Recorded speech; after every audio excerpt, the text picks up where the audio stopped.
Olá pessoal, agora fazendo um fechamento sobre todos os coeficientes que até agora aqui nós aprendemos, tudo bem? Vou fazer um apanhado geral sobre cada um daqueles que nós analisamos e analisar o gráfico de uma forma mais completa a partir de agora, tudo bem?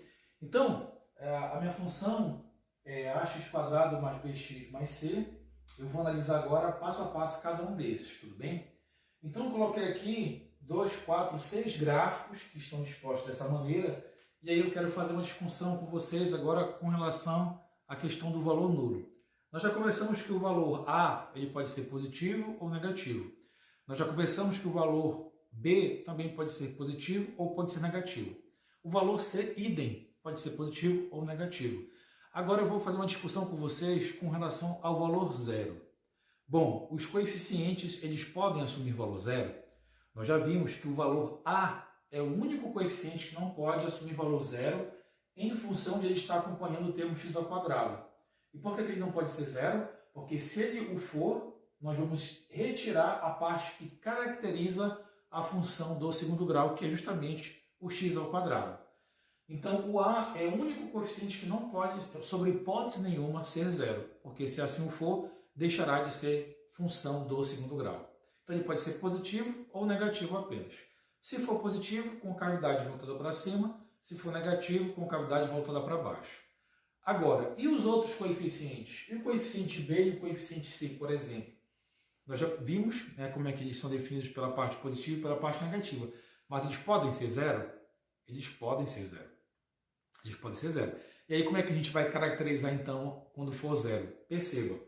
Eu trouxe aqui para vocês justamente esses gráficos coincidindo com o eixo Y, para poder analisar. Tu já viu que se o gráfico cruzar e a parábola continuar decrescendo, o B vai ser negativo. Se, ao contrariamente, ele cruzar e a parábola estiver crescendo, o B vai ser positivo. E o que acontece se a parábola cruzar justamente no vértice? Porque no vértice, veja bem, não está nem mais decrescendo e nem mais crescendo. Está no ponto, digamos ali, de mínimo estável. Tudo bem? Então, quando a parábola cruza o eixo Y exatamente no vértice, nós podemos dizer, então, que em todos esses pontos o B vale exatamente zero.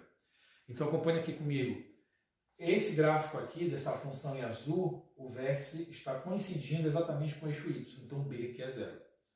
Esse outro gráfico em vermelho, que tem com cavidade voltada para baixo, também o B é igual a zero, porque o vértice dele está exatamente no ponto que coincide com o eixo Y.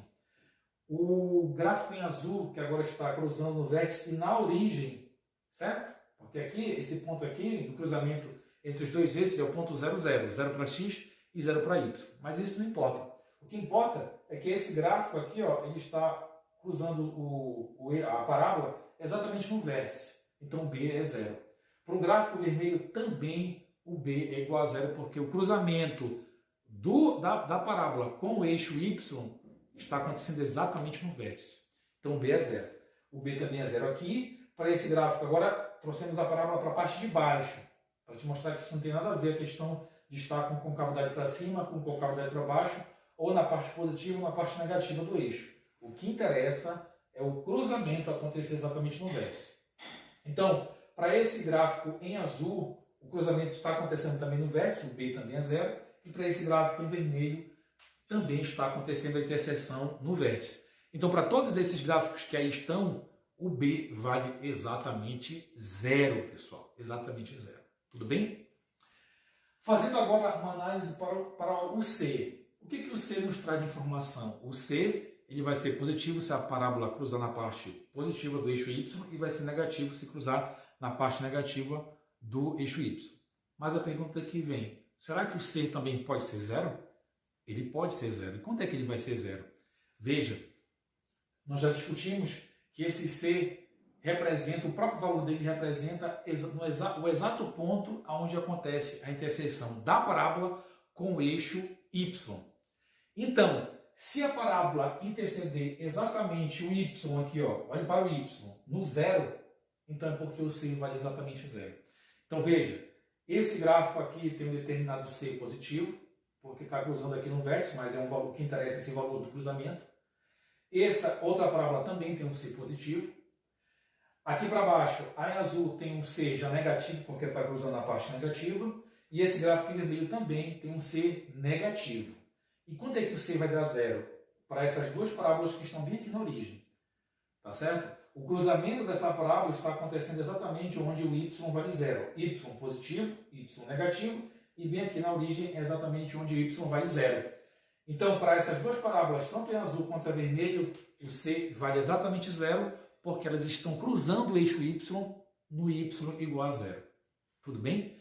Então veja, através desses gráficos eu pude analisar todos os coeficientes, tá certo?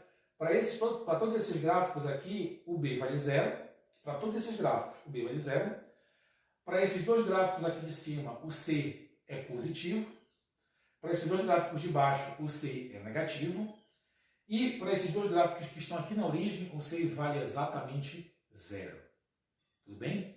O A, como é que eu posso avaliar o A? Em hipótese nenhuma pode ser zero, mas ele pode ser positivo ou negativo. O que vai definir isso? A concavidade, o sentido da concavidade da parábola. A positivo, A negativo. A positivo, A negativo. Positivo e o A negativo de volta. Então, com isso, a gente encerra toda e qualquer análise sobre os coeficientes e o meu principal objetivo é fazer com que vocês, agora, a partir de uma análise de uma função de segundo grau, simplesmente olhando, vocês já sabem fazer uma ideia de como aquela parábola está no plano cartesiano. O que está faltando nós analisarmos agora? Apenas as raízes. Tudo bem? Apenas as raízes. Que é justamente quando essa parábola vai fazer interseção com o eixo X. A nossa análise agora vai se voltar para o eixo X. Tudo bem? Que é quando nós analisamos as raízes. Tudo bem? Então vamos lá, pessoal.